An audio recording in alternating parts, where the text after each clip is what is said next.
దాసులు doctor Job గారికి, అలాగే మేడం గారికి, అలాగే నిర్వాహకులు వెంకట్రావు గారికి, కూడి వచ్చిన అందరికి కూడా నేను పేరు పేరు వందనాలు చెల్లిస్తున్నాను. సార్ క్లియర్గా వినపడుతుందా సార్? క్లియర్గా వినపడుతుందా సార్? దేవుని పరిశుద్ధ నామానికి మహిమ ఘనత ప్రభావాలు చెల్లిస్తూ ఉన్నాను. అలా చిన్న మాట ప్రార్థన చేసుకుందాం. పరిశుద్ధుడ, ప్రేమమేడు, దయమేడు, కృపమేడు, నిచుడు, తండ్రి, సత్యవంతుడ, స్థుతిపాత్రుడ, స్తోత్రాలు కూడా నిరంతర ఆరాధనీయుడ, సర్వశక్తి మధుడ, మీకు స్తోత్రం చెల్లిస్తున్నాను ఆయన. ఇదిగో తండ్రి, ఈ రోజు ఈ జూమ్ ద్వారా మేమందరం వివిధ ప్రాంతాల్లో ఉన్నా ఈ వాయిస్ ద్వారా ప్రభా మీ సన్నిధి అనుభవించడానికి కృప చూపించి నడిపిస్తూ ఉన్నారు. మీకే స్తుతులు స్తోత్రాలు చెల్లిస్తున్నాను ఆయన. మీ సన్నిధి కాంతి మాపై కుమ్మరించండి అయ్యా. మీ శ్రేష్టమైన మాటలు మేము వినాలని ఆశపడుతుండగా మీరు మాట్లాడండి అయ్యా. నిర్వాహకులు ఇదిగో తండ్రి, జూమ్ నిర్వాహక ప్రారంభకులు శోభ గారిని బట్టి, కుటుంబాన్ని బట్టి, ప్రొఫెసర్ వెంకట్రావు గారు వారి కుటుంబాన్ని బట్టి, చేరొచ్చిన బిడ్డలు వారి కుటుంబాన్ని బట్టి ప్రార్థన చేస్తున్న అందరినీ దీవించండి అయ్యా. అనారోగ్యంగా ఉండే బిడ్డలకి ప్రభా స్వస్థతలు దయచేయండి ఆయన. ఏదైతే కొరతలు, సమస్యలు, విజ్ఞాపనలు ఉన్నాయో అవన్నీ కూడా ప్రభా సమకూర్చమని ప్రార్థన చేస్తున్నాను. ప్రతి ఒక్కరిపై మీ సన్నిధి ఉంచు నాయన. శ్రేష్టమైన మీ వాక్యం వినాలని మేము ఆశపడుతుండగా ఈ వాక్య వెలుగులో ప్రభు మమ్మల్ని నడిపించండి అయ్యా. నీ దాసుని నేను బలపరచుడైనా శిలువ చాటు మరుగుపరచండి. మీ రక్తంతో నన్ను ప్రోక్షించండి. అలాగే ప్రభు నీ వాక్యంలో నన్ను స్థిరపరచమని ప్రార్థన చేస్తున్నాను. మా అందరితో ప్రభు మీరు మాట్లాడమని మహిమ ఘనత ప్రభావాలు మీకే చెల్లిస్తూ వేడుకను ప్రార్థిస్తున్నాం తండ్రి. ఆమేన్, ఆమేన్, ఆమేన్.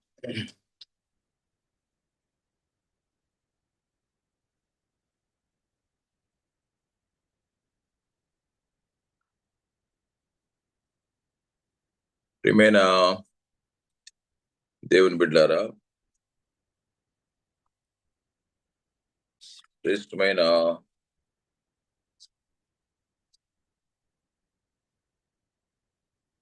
దేవుని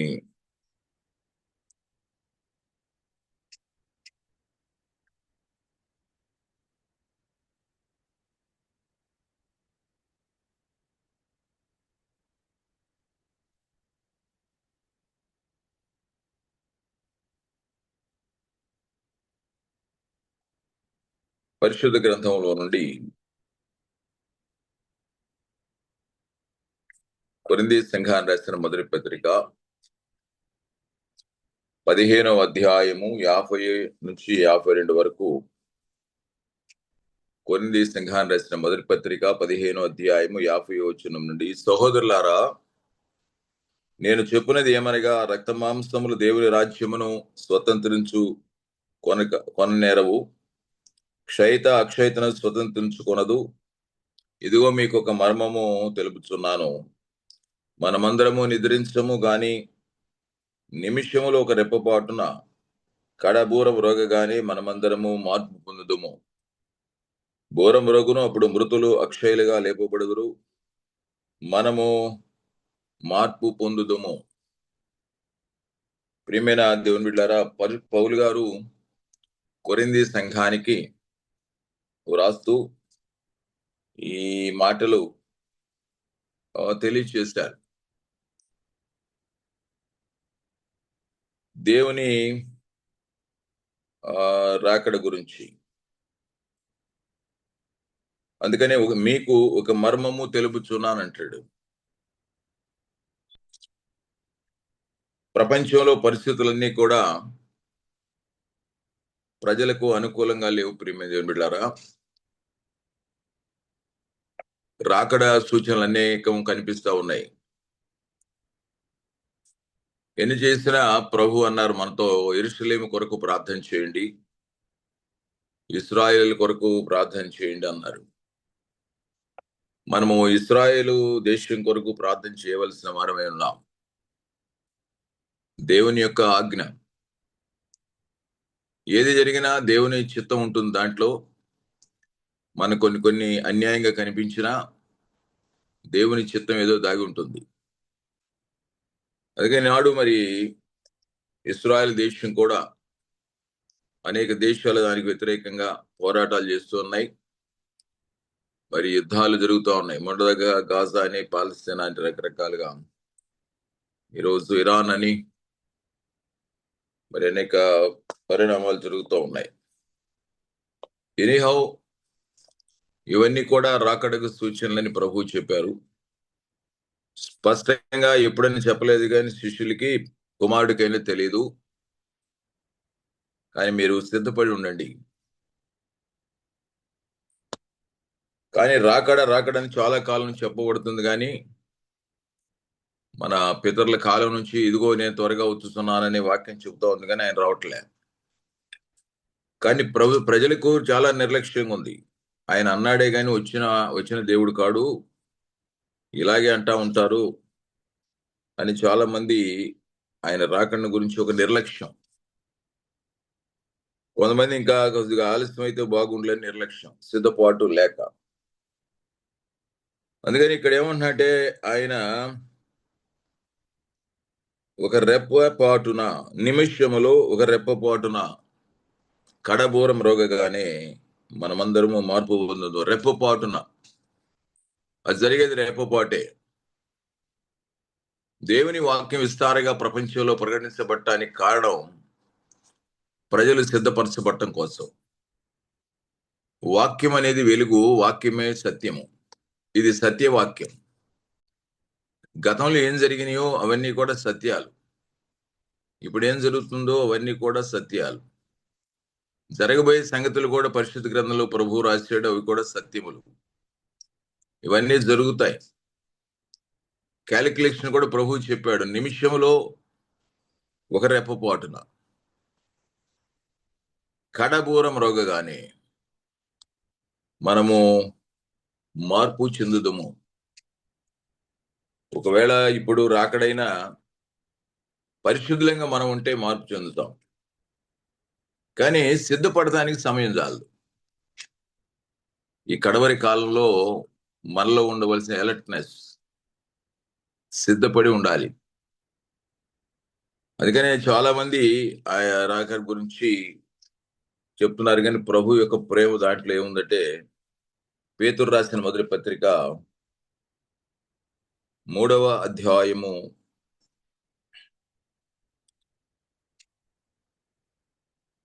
2వ పత్రిక 3వ అధ్యాయము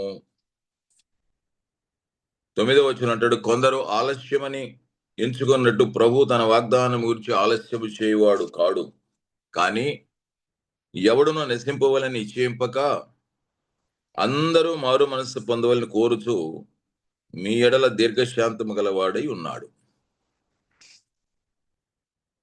ప్రియమైన దేవుడు, అయితే ప్రభువు దినము దొంగ వచ్చినట్లు వచ్చును. అంటే అది దొంగ ఎప్పుడు వస్తాడో మనకు తెలియదు, తెలియని టైంలో వస్తాడు అని సెన్స్ తో చెప్పాడు. కానీ ప్రభువుని దొంగని పోల్చడం కాదు.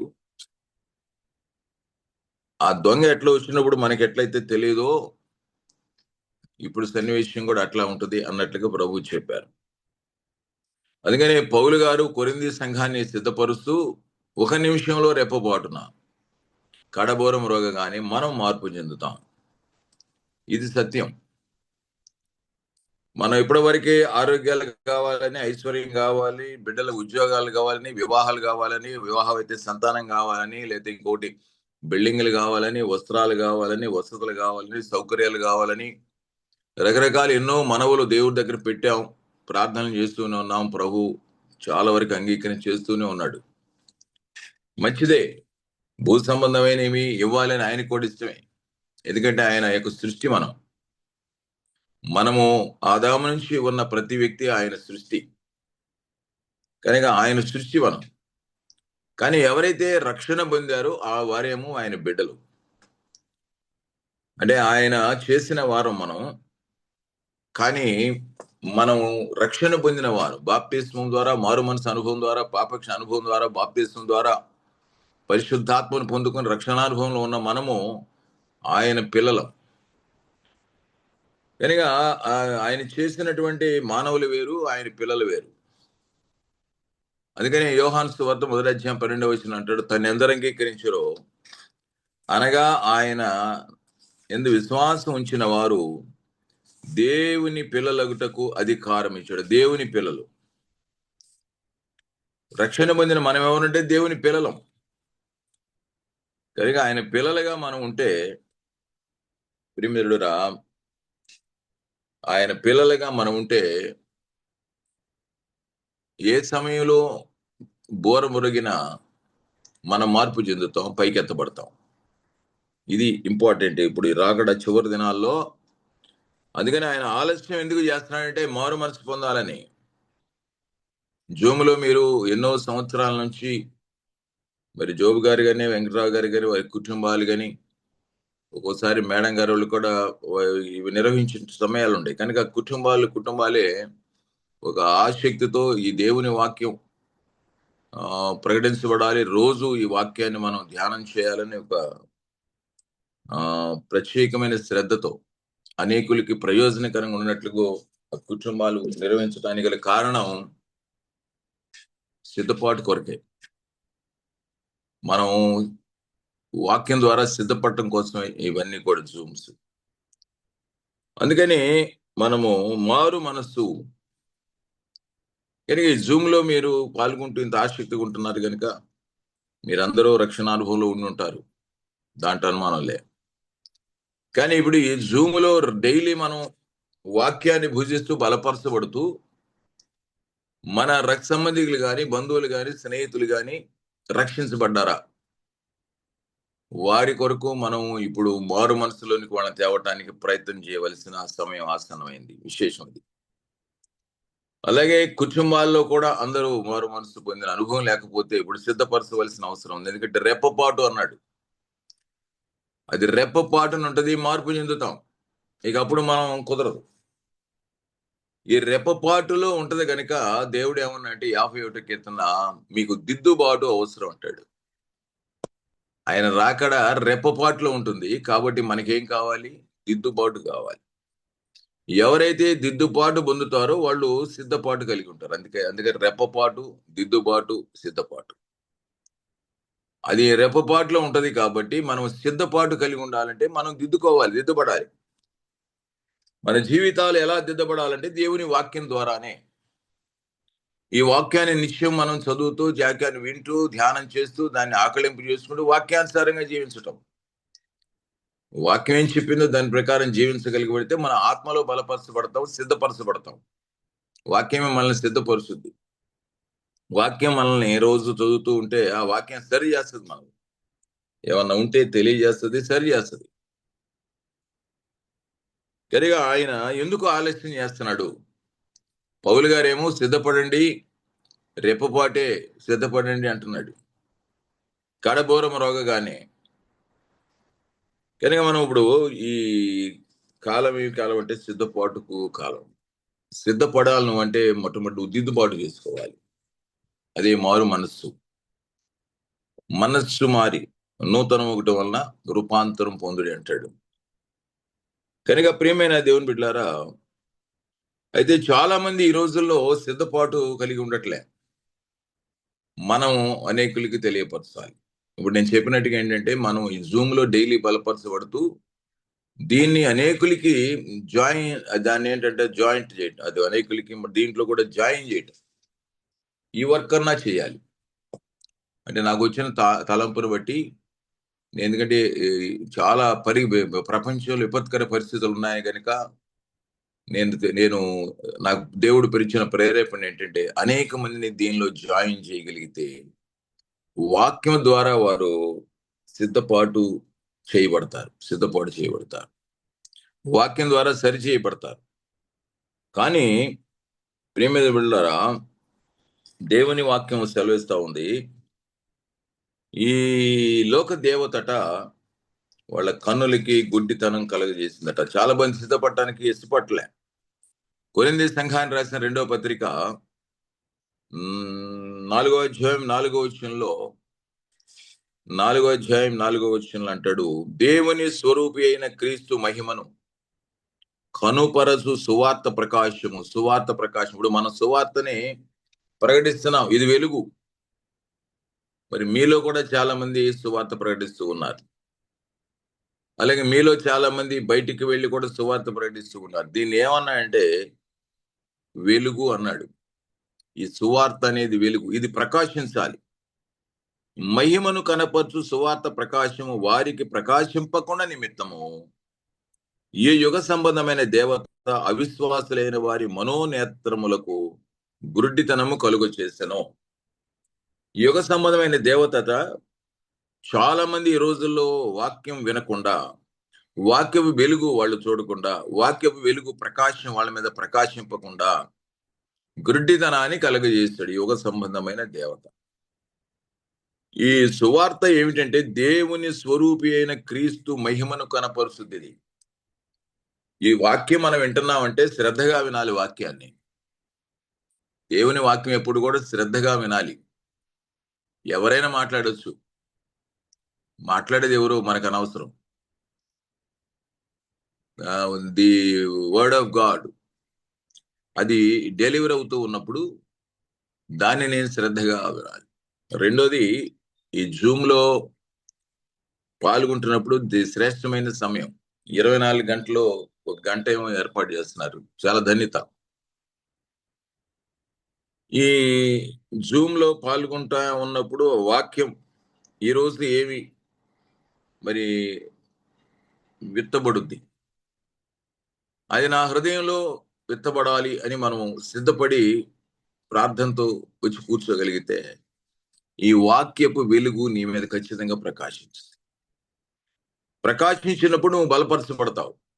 బలపరచబడిన తర్వాత వాక్యం చేత నువ్వు నింపబడతా మౌనంగా ఉండలేవు. ప్రియమైన బిడ్డ, నీ రక్త సంబంధికులు జ్ఞాపకం వస్తారు, బంధువులు జ్ఞాపకం వస్తారు, స్నేహితులు జ్ఞాపకం వస్తారు, శ్రేయభిలాషులు జ్ఞాపకం వస్తారు. ఇదిగో వాళ్ళు కూడా ఇదిగో రెప్పపాటున రాబోతుంది, వారు కూడా రక్షించబడాలి. అగ్నిలో ఏ విధము చేతనైనను అగ్నిలో నుంచి లాగినట్టుగా కొందరిని లాగండి అన్నాడు. ఈ జూమ్ మంచి ఆసరా. ఈ జూమ్ దగ్గరికి, వాక్యపు వెలుగు దగ్గరికి, వాక్యపు వెలుగు ప్రకాశం దగ్గరికి అనేకులు మీరు జాయిన్ చేయడానికి ఒక ప్రత్యేకమైన ప్రార్థనతో పూనుకొని అనేకుల్ని చేయగలిగితే చివరి రోజులో ఉన్నాం. అందుకు ఆత్మదేవుడు ప్రేరేపిస్తున్నాడు. ఎందుకంటే చాలా మంది పాల్గొనకపోవడానికి కారణం, ఒకవేళ పాల్గొన్న శ్రద్ధగా వెళ్ళకపోవడానికి కారణం ఏంటంటే ఆ వెలుగు, సువార్త వెలుగు ప్రకాశింపకుండా యుగ సంబంధమైన దేవత ఏం చేస్తున్నాడంటే మనోనేత్ర మనస్సుకి, కళ్ళతో చూస్తాం, చెవులతో వింటాం, కానీ హృదయంలోకి వైపు అనేయం. ఇది చాలా ఇంపార్టెంట్. అందుకనే రోమీయులకు రాసిన పత్రిక 10వ అధ్యాయం 8వ వచనం అంటాడు, దేవుని వాక్యము మీ వద్దను, మీ నోటను, మీ హృదయంలో ఉండాలంటాడు. దేవుని వాక్యం ముందు మన దగ్గర ఉండాలి, పరిశుద్ధ గ్రంథం మన దగ్గర ఉండాలి. ఇంకో మాట చెప్పాలంటే ప్రేమ చెప్పిండారా, మరి చాలా మంది మరి ఉన్నతమైన స్థితిలో ఉన్నవారు ఉన్నారు, ఉన్నతమైనటువంటి వ్యాపారాలు కానీ ఉద్యోగాలు కానీ స్థితిలో ఉన్నారు. కానీ నేను నాకుగా ఉన్న అనుభవాన్ని చెప్పే మాట ఏంటంటే, ఈరోజు చాలా మంది పరిశుద్ధ గ్రంథాన్ని కాకుండా సెల్నే ఉపయోగిస్తున్నారు. ఆ టయానికి అనుకూలంగా లేకపోతే, ఏదైనా కారులో ప్రయాణం చేస్తూ ఉంటే అనుకూలం లేకపోతే అది వేరే సంగతి. అవకాశం ఉన్నప్పుడు ఏంటంటే పరిశుద్ధ గ్రంథాన్నే తేవాలి. ఎందుకంటే దీని పేరు పరిశుద్ధ గ్రంథం. సెల్లలో బైబిల్ ఉందనే కాదన్ను, సెల్లో బైబిల్ ఉందనే కాదన్ను, సెల్లలో బైబిల్తో పాటు ఇంకా చాలా లోక సంబంధమైన, లోకాను కార్యాలైనటువంటి అనేకమైనటువంటి విశేషాలు దాంట్లో ఉన్నాయి. చెడ్డవి ఉన్నాయి, మంచివి ఉన్నాయి. కానీ పరిశుద్ధ గ్రంథంలో ఓన్లీ పరిశుద్ధమైన మాటలు మాత్రమే ఉన్నాయి. అందుకని ఇది మన వద్ద ఉండాలి. దేవుని వాక్యం నీ వద్దను అన్నాడు. రోమా 10:8లో మీరు తర్వాత చూసుకోగలిగితే, దేవుని వాక్యం నీ వద్దను అని అంటే పరిశుద్ధ గ్రంథం ఉండాలి. అలాగే మీ నోటను, మీ హృదయంలో దేవుని వాక్యం ఉండాలి. అందుకే అంటాడు, హృదయం నిండిన దాన్ని బట్టి నోరు మాట్లాడును. అంటే హృదయంలో దేవుని వాక్యం. కొంతమంది భక్తి చేస్తాను ఉంటారు, పాటలు పాడతారు, కానుకలు ఇస్తారు, దేవుడు పని చేస్తారు, అన్నీ చేస్తారు, ప్రార్థనలు చేస్తారు, అన్నీ చేస్తారు. కానీ ఎడని కోపం రంగానే దోషణ మాటలు మాట్లాడేస్తారు. కోపం రంగానే ఏంట్రా నువ్వు అంత భక్తి చేస్తావు, పాటలు పాడతావు, ఏంటి అట్లా గవ్వకని బూతులాడేసావు అనగానే ఏదో ఆవేశంలో వచ్చేసింది అన్నాడు. నోట్లో అంటే వచ్చింది ఏమిటి? దూషణ మాట. హృదయంలో ఏమి నింపబడింది? లోకానుసారమైన స్థితి నింపబడింది. అదే మనకి ఒక రిజల్ట్. నీకు నువ్వే ఎగ్జామ్ పెట్టుకుంటే, నీ హృదయంలో ఏముంది ఎగ్జామ్ పెట్టుకుంటే, కోపం వచ్చినప్పుడు కంట్రోల్ అవ్వగలుగుతున్నావు లేదా? గవకన దూషణ మాటలు మాట్లాడకుండా కంట్రోల్లో కాగలుగుతున్నావు లేదు. కోపం వస్తుంది చాలా మందికి. ఏసైకే కోపం వచ్చింది. ఆ బల్లన్ని నెట్టేసి, రోకలు నెట్టేసి, గోడలతో కొట్టాడు దేవాలయంలోకి వెళ్ళి. కోపం, ఆ తండ్రి ఇల్లు మీరు వ్యాపారపు ఇల్లుగా మారుస్తారా అని ఆయన కూడా కోపం వచ్చింది. కానీ చేసిన పనిలో న్యాయవంతంగా చేశాడు. ఆయన నోట దోషణ మాటలు రాలే. అలాగే ప్రేమిరుడు కనుక మనకి ఏంటంటే వాక్యము హృదయంలో నింపబడితే మన నోట ఆ మాటలే వస్తాయి. అందుకని మన దగ్గర దేవుని వాక్యం ఉండాలి. దాన్ని ఎందుకంటే నేను ఎందుకు ఈరోజు ఒక దేవుడి ప్రేరేపణ అంటే ఆయన రాకడ అతి సమీపంగా ఉంది. ఈరోజు నేను ఆత్మ ప్రేరేపణ చేత ఈ మాటలు ఎందుకంటే దేవుని వాక్యం నీ హృదయంలో ఉండాలి ఉండాలి ఉండాలి. వాక్యం హృదయంలో ఉండటం అంటే వాక్యాన్ని చదవాలి, వాక్యాన్ని వినాలి, ధ్యానం చేయాలి, హృదయాన్ని నింపుకోవాలి, వాక్యానుసారంగా మనం జీవించాలి. అది నీ దగ్గర ఉండడం అంటే వాక్యానుసారపు జీవితం, వాక్యానుసారపు జీవితం. ఇది ఇంపార్టెంట్. అందుకనే యేసయ్య దగ్గరికి వచ్చి కొంతమంది వచ్చి ఏమంటారంటే నిన్ను కనిన గర్భము, నీవు కుడిచిన స్థనములు ధన్యములు అంటారు. అవును గాని దేవుని వాక్యాన్ని విని దాని ప్రకారము జీవించువారు మరీ ధన్యులు అన్నాడు.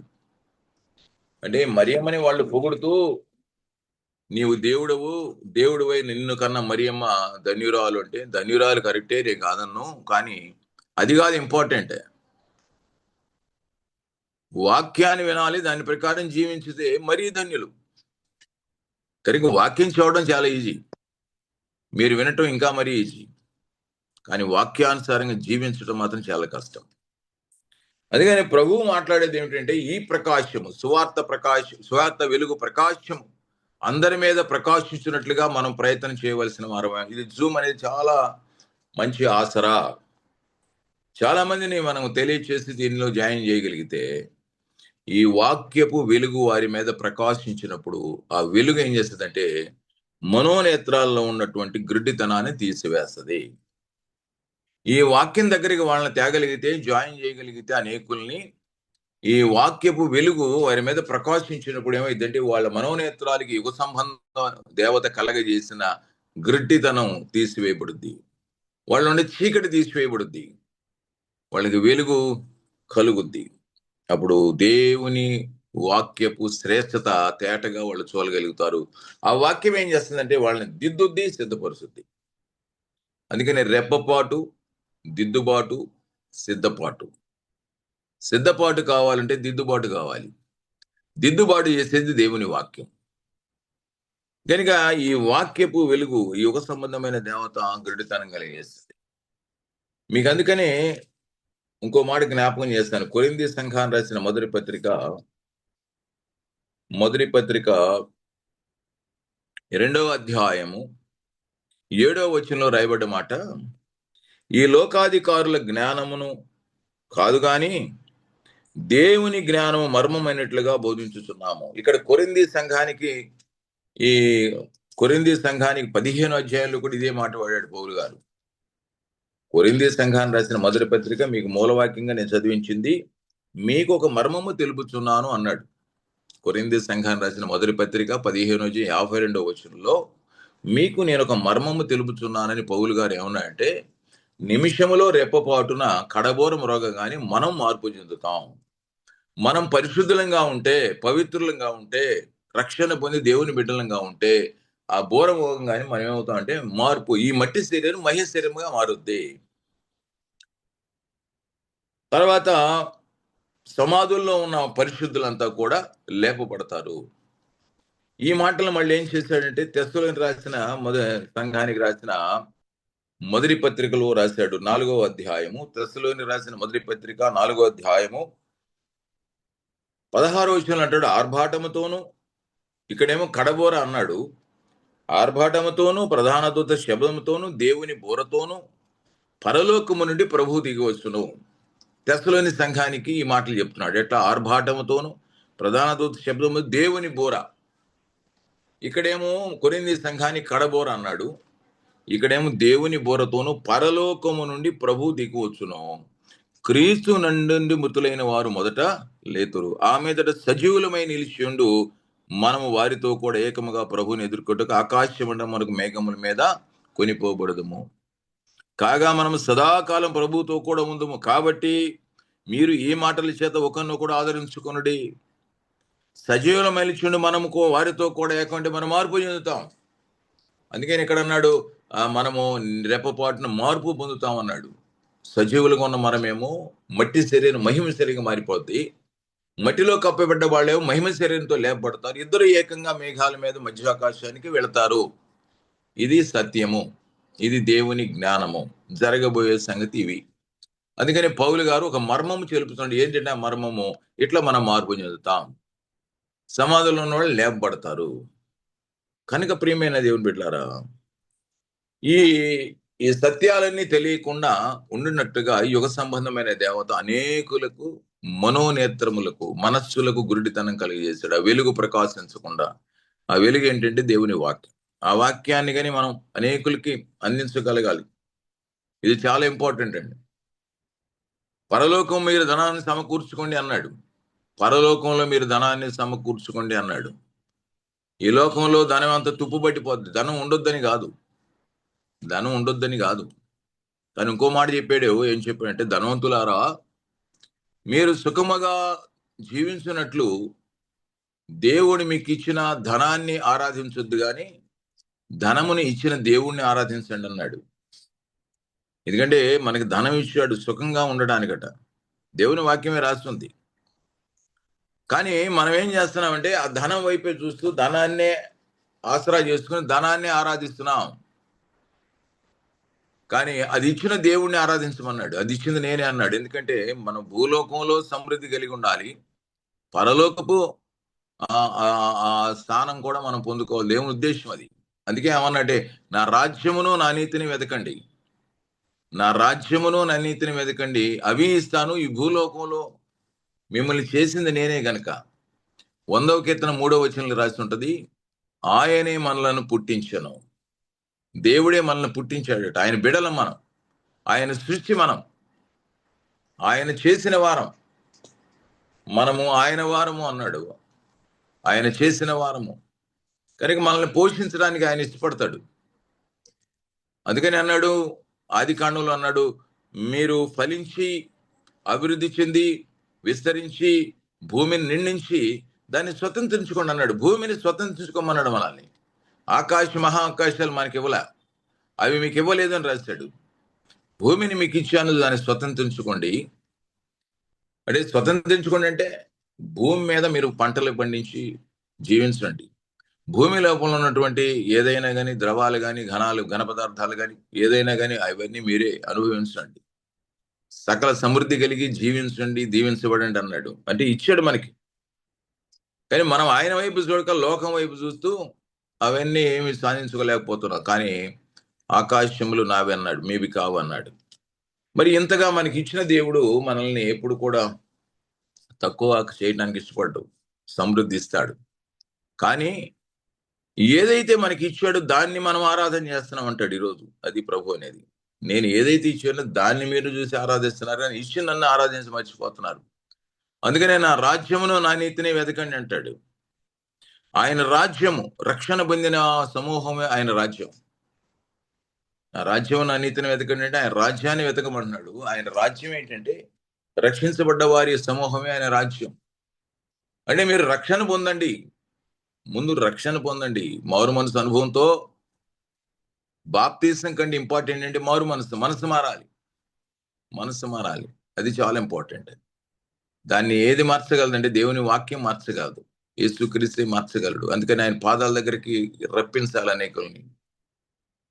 దేవుని వాక్యం దగ్గరికి తీసుకురాగలగాలి, ఈ జూమ్ దగ్గర తేగలగాలి, ఆదివారం ఆరాధనలో తేగలగాలి. ఇలాగ తేగలిగితే ప్రియమైన అద్భుతంగా వాళ్ళంతా కూడా వెలుగు చేత వాళ్ళంతా వెలిగించబడతారు. అందుకని ప్రియమైన దేవుని వాక్యపు వెలుగు ప్రతి ఒక్కరి మీద ప్రకాశించున్నట్లుగా, అందుకే ఆయన ఏమంటారంటే దేవుని వాక్యం దగ్గరికి రండి, వాక్యం దగ్గర రండి. అందుకని మనము ఈ యుగ సంబంధమైన దేవత మనోనేత్రాది గుడితనచ్చి కలిగి చేసింది కానీ మనకి సత్యం తెలియట్లేదు అంటాడు. ఆనాడు యూదుల గురించి కూడా మాట చెప్పాడు. మాట చూద్దాం. కొరింథీ సంఘాన్ని రాసిన మొదటి పత్రిక 2వ అధ్యాయము 7వ వచనంలో అంటాడు, ఈ లోకాధికారుల జ్ఞానం కాదు గాని దేవుని జ్ఞానం మర్మమైనట్టుగా బోధించుచున్నాము. దేవుని జ్ఞానము అది మర్మమై ఉంది. దేవుని జ్ఞానము మర్మమై ఉంది. పౌలు గారు అంటున్నాడు ఈ మాట, దేవుని జ్ఞానము మర్మమైనట్లుగా మేము బోధించుచున్నాము. ఇదే కొరింథీ సంఘాన్ని మొదటి పత్రిక 15వ వచనంలో ఏమంటారు, నేను మీకు మర్మము తెలుపుచున్నాను. అక్కడ మర్మం అన్నాడు, ఇక్కడ దేవుని జ్ఞానము మర్మమైనట్లుగా బోధించున్నాము. అది మర్మం, దేవుని జ్ఞానం. అందుకే కీర్తనాకారుడైన దావీదు అంటాడు, అయ్యా ఈ ధర్మశాస్త్రంలోని ఆశ్చర్యకరమైన సంగతులు చూచున్నట్లు నా కన్నులు తెరువు అంటాడు. ఏ కన్నులు తెరవాలి? మనోనేత్రాలు తెరువు. మనోనేత్రాలు గుడ్డితనం కాబడకుండా నేత్రాలు తెరవమని కూడా ప్రభువుని అడగాలి మనం. ఎవరైతే వాక్యం దగ్గరకు వస్తారో, వాక్యం వింటారో, వాక్యం చదువుతారో, ధ్యానం చేస్తారో, వాళ్ళు ఏం చేస్తారంటే యేసు ప్రభు అని అడగటం మొదలెడతారు. అయ్యా నీ జ్ఞానం నాకు దయచేయి, అందుకని గూఢమైన సంగతులు నాకు బోధించమంటాడు భక్తుడు. గూఢమైన సంగతులు అంటే ఈ జ్ఞానయుక్తమైన మాటలు. ఎందుకంటే నేను ఎలా బ్రతకాలి, ఎలా బ్రతకూడదు తెలియచేసేదే గూఢమైన సంగతి. లోకానుసారంగా బ్రతికితే ఆ కడబొర మృగంగానే మనం విడవబడతాం. దైవానుసారంగా దైవ చిత్తంలో మనం దేవుని బిడలుగా జీవిస్తూ ఉంటే కడబొర మృగంగానే ఎత్తబడతాం. విడవబట్టమా ఎత్తబట్టమా, ఇది అంశం, ఇది మర్మం. ఒకరోజు బోర మోగుద్ది, ఎత్తబడే వాళ్ళు ఉంటారు, విడవబడే ఉంటారు. అందుకే అంటాడు కదా, ఇద్దరు మనసు మీద ఉంటారు, ఒకరు ఎత్తబడతారు, ఒకరు విడవబడతారు. ఇద్దరు తిరగలి విసురుతుంటారు, ఒకళ్ళు ఎత్తబడతారు, ఒకళ్ళు విడవబడతారు. ఇద్దరు పొలంలో ఉంటారు, ఒకళ్ళు విడవబడతారు, ఒకళ్ళు ఎత్తబడతారు. అంటే అవన్నీ విశేషాలు ఏంటంటే తిరగలి విసురుతా ఉండేది ఉదయకాలం అనుకుందాం. ఉదయకాలం రావచ్చు ఆయన రాకడ. ఇద్దరు తిరగలి విసురుతూ ఉంటారు, ఉదయకాలం అవచ్చు, ఒకళ్ళు ఎత్తబడతారు. ఒకళ్ళు పొలంలో ఉండారు ఇద్దరు, అది పగటి కాలం అవచ్చు. ఇద్దరు మనసు మీద ఉండరు, అది రాత్రి కాలం కావచ్చు. ఆయన రాకడ ఏ సమయం అవచ్చు, ఉదయకాలం అవచ్చు, మధ్యాహ్నం అవచ్చు, రాత్రి అవ్వచ్చు. ఎందుకంటే ప్రపంచంలో ఇప్పుడు ఈనాడు మనం ఇప్పుడు రాత్రి మనకి 8:30 దాడుతా ఉంది. అదే అమెరికాలో అయితే ఇది మనకి వాళ్ళకి ఉదయకాలం. అంటే మనకి ఇక్కడ రాకడ నైట్ అయితే జరిగితే అక్కడ ఉదయం జరగవచ్చు, ఇంకో చోట మధ్యాహ్నం జరగవచ్చు. కనుక అందుకని దాన్ని ఆ విధంగా 3 ఉదాహరణలు చెప్పాడు. ఎప్పుడు జరగవచ్చో తెలియదు, జరుగుద్ది అని నిర్ణయానికి వచ్చింది ఎవరంటే దేవుని వాక్యం చేత నింపబడ్డ వాళ్ళు, జ్ఞానం చేత నింపబడి. కానీ అంటాడు, మర్మమైనట్టుగా బోధించుతున్నాము, ఈ జ్ఞానము మరుగై ఉండెను. జగతుత్పత్తి ముందుగానే దీన్ని దేవుడు తన మహిమ నిమిత్తం నియమించిన అధికారులలో ఎవరికి తెలియదు, వారికి తెలిసి ఉండిన ఎడల మహిమా స్వరూపేగు ప్రభువుని సిలువ వేయకపోయి ఉండు అన్నాడు. కొరింథీ సంఘాన్ని రాసిన మొదటి పత్రిక 2వ అధ్యాయము 7 నుంచి 8 వచనాలకు ఏం రాశాడంటే, దేవుని జ్ఞానము మర్మమైనట్లుగా మేము బోధించుతున్నాము.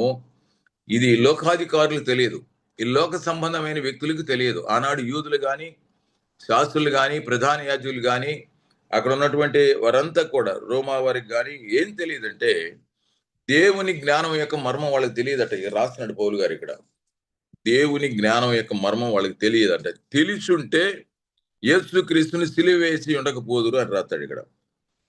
ప్రభువును సిలువ వేయకపోయి ఉందురు.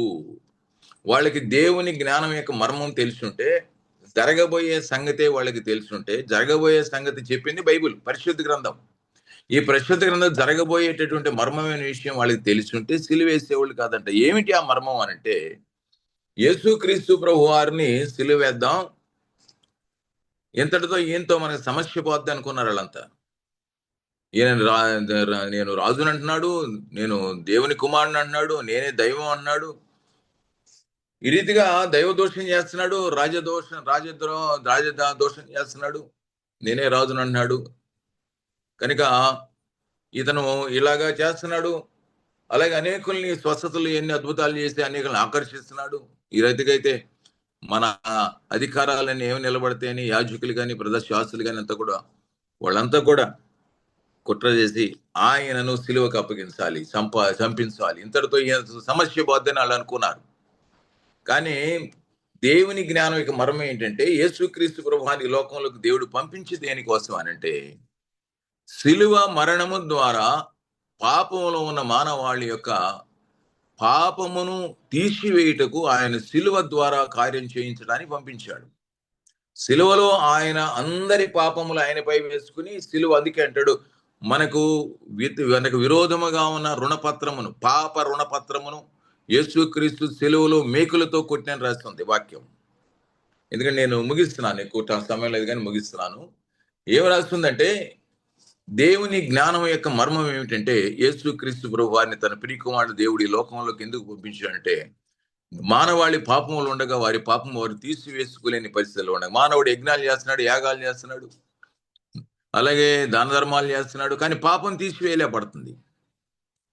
అన్నదానం అంటాడు, భూదానం అంటాడు, గోదానం అంటాడు, వస్త్రదానం అంటాడు, రకరకాల ఎన్ని దానాలు చేసినా పాపం తీసివేయబట్టలే.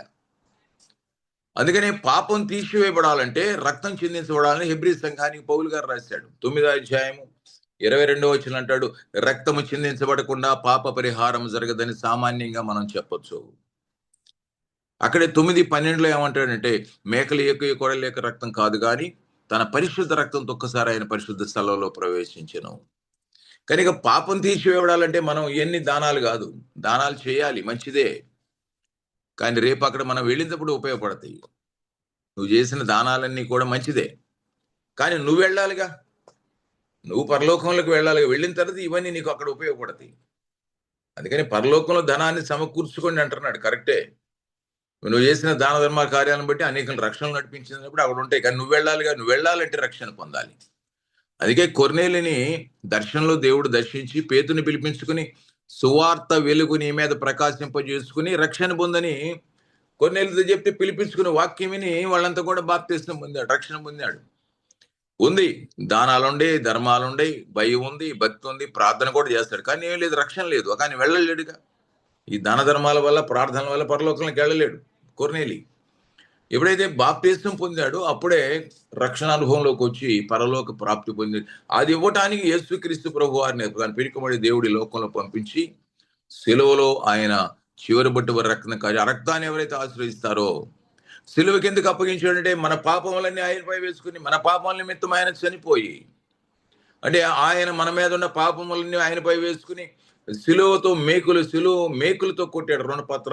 రుణపత్రాన్ని సిలువ మీద పెట్టి మేకులతో కొట్టేశాడు. తుడిచి వేసిన రాస్తుంది, కొట్టి వేస్తే కనపడుద్ది. ఒక బోర్డు మీద ఒక అక్షరం రాసి అరే తప్పని అడ్డంగా కొట్టేసామనుకో కనిపిస్తాను ఉంటుంది, కొట్టేసిన గీత కనపడుద్ది, దానికి కనపడుద్ది. కానీ తుడిచి వేసిన అన్నాడు, మన పాపములన్నీ తుడిచి వేసాడు ఆయన సిలువ కార్యం చేసి. మనంతరం తీసివేసుకోలేకపోయాం, కానీ పరిశుద్ధ రక్తం ద్వారా తుడిచి వేశాడు. మనల్ని నీతిమంతులుగా చేయుటకు ఆయన తిరిగి లేచాను. కనుక మనల్ని ఏం చేయడం, పరిశుద్ధులుగా చేయడానికి ఆయన మరణం నుంచి తిరిగి లేచాడు. దానికోసం ఈ కార్యము మర్మము. వారంతా కూడా యేసుక్రీస్తు ప్రభు వారిని సిలువే అన్నారు.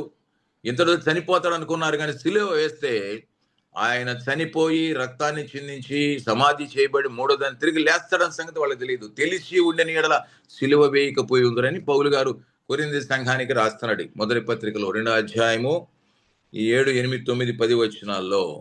అయితే దేవుని ఆత్మచేత మనం నింపబడితే ఇవన్నీ కూడా మనకు కనిపిస్తాయి అంటాడు. అయితే ఇందుని గురించి దేవుడు తను ప్రేమించే వారికి ఏమి సిద్ధపరిచినో అవి కంటికి కనపడలేదు, చెవి కనపడలేదు, మనిషి హృదయం గోచరం కాలేదు అని వ్రాయబడి ఉంది. మనకైతే దేవుడు వాటిని తన ఆత్మ వల్ల బయలుపరిచి ఉన్నాడు. ఎవరైతే మారు అనుభవం ద్వారా బాప్తిస్మం ద్వారా పరిశుద్ధాత్మ చేత నింపబడి ఆత్మచేత నింపబడతారో ఆత్మచేత నింపబడ్డ ప్రతి వారికి దేవుని జ్ఞానం యొక్క మర్మాన్ని దేవుడు బోధిస్తాడు. సత్యాలు తెలుస్తాయి, జరగబోయే సంగతులు కూడా తెలుస్తాయి. తెలిసినప్పుడు సిద్ధపడి ఉంటారు, తొలగిపోరు, లోకంలోనికి వెళ్ళరు. అందుకని కడబోరం రోగగానే మార్పు చెందుతాం. కనుక ప్రేమేంద్రుడరా, యేసు క్రీస్తుని సిలివేసే అంతటితో సమస్య వెళ్తుంది అనుకున్నారు, కానీ అక్కడి నుంచే ప్రారంభమైంది. ఒక గొప్ప వెలుగు అక్కడి నుంచి ప్రారంభమైంది సిలువ ద్వారా. కనుక ఈరోజు మనం ఏంటంటే ఆ సిలువ దగ్గరికి అందుకని ప్రభు అన్నాడు, మీ సిలువను ఎత్తుకుని మీరు నన్ను వెంబడించండి, నా సిలువు కాదు. ఈరోజు చాలా మంది కొన్ని చోట్ల చెక్క సిలువలు ఏలాడ తీసుకుని తాళ్ళతో కొట్టించుకుని ఇట్లా చేస్తున్నారు. అవి కాదు. మన సిలువ ఏంటంటే శ్రమలు. ఖచ్చితంగా దేవుని భక్తి చేసే వాళ్ళకి శ్రమలు వస్తాయి, ఖచ్చితంగా అనారోగ్యాలు వస్తాయి, ఖచ్చితంగా సమస్యలు వస్తాయి. వాటన్నిటిలో నుంచి బలమైన మోకాళ్ళ ప్రార్థన అనుభవం ద్వారా దేవుని వాక్యపు నింపు ద్వారా నడవగలిగితే అద్భుతంగా ఆత్మీయంగా బలపరచబడతాం. మనం అన్ని విషయాలు ధైర్యం కలిగి ఉంటాం. సిద్ధపాటు వాక్యం ఇస్తుంది. ఆ రీతిగా సిద్ధపడి ఉండాలి. విశేషం ఏంటంటే అనేకులు మనం సిద్ధపరచాలి. కనుక దేవుని వాక్యం చాలా ఇంపార్టెంట్. ఈ జూమ్ ద్వారా మరి మీరు పాల్గొంటూ ఉన్న చాలా మంది ధన్యులు. కానీ ఇంకా అనేకుల్ని ఈ వాక్యపు వెలుగు దగ్గరికి తేవటానికి ప్రయత్నం చేయండి, ప్రార్థన చేయండి. అనేకులు దీవెని కలిగినట్లుగా చేయండి. రాకడ రోజుల్లో ఉన్నాం, మనం సిద్ధపాటు కలిగి ఉండాలి. దేవుడి మాటలు దీవించును గాక. ఒక చిన్న మాట ప్రార్థన చేస్తాను. పరిశుద్ధుడా, ప్రేమమ్మడి మీకు వందనాలు, స్తోత్రాలు, రక్షకుడా, జీవాధిపతి, స్తుతులు స్తోత్రాలు చెల్లిస్తున్నాను. ఈ జూమ్ను ప్రభా ప్రారంభించినటువంటి డాక్టర్ జోబు గారిని బట్టి, అమ్మగారిని బట్టి ప్రార్థన చేస్తున్నాను. కుటుంబాన్ని బట్టి ప్రార్థన చేస్తున్నాను. వారి కుటుంబ అవసరాలన్నీ తీర్చున్నాయన. ఏ బంధకాలను, ఏ సమస్యలను, ఏ కొరతలను, ఏ జ్ఞాపలను అన్నింటినీ ప్రభా రిలీజ్ యువర్ పవర్ ఏ సునామలో విడుదల కలుగును గాక. నూతన ఆశీర్వాద ద్వారాలు ఆ కుటుంబంలో నింపబడును గాక. అలాగే నిర్వహిస్తున్నటువంటి ప్రొఫెసర్ వెంకటరావు గారిని బట్టి, వారి శ్రీమతిని బిడ్డలను బట్టి ప్రార్థన చేస్తున్నారు. ఆ కుటుంబం కూడా ఆశక్తితో ఈ నిర్వహణ కొరకు ప్రభా కృషి చేస్తుండగా ఆ కుటుంబాన్ని కూడా సమృద్ధి దేవుల ఆశీర్వాదంతో నింపండి. అనేక మంది దేవుని సేవకులు ఉన్నారు ఈ జూముల్లో, కుటుంబాలు ఉన్నాయి, అనేక మంది విశ్వాసులు ఉన్నారు. నైనా వారందరినీ, వారి కుటుంబాల్ని సమృద్ధిగా ఆశీర్వించండి. అనారోగ్యం ఉంటే స్వస్థలు దయచేయండి, అప్పుల వారాలు ఉంటే విడుదల దయచేసి సమృద్ధి దయచేయండి. ప్రతి అవసరత తీర్చమని, అనేకుల రక్షణలో తెచ్చేటువంటి గొప్ప ఆయుధాలుగా ప్రతి ఒక్కరిని బలపరిచి నడిపించమని, దీవించమని, మొదటి రోజుల్లో మరింతగా ఆశీర్వాదకరంగా ఈ జూమ్ ఉండినట్టుగా దీవించమని యేసు నామములో వేడుకొని ప్రార్థిస్తున్నాం తండ్రి. ఆమేన్, ఆమేన్, ఆమేన్. అందరికీ వందనాలు. Thank you.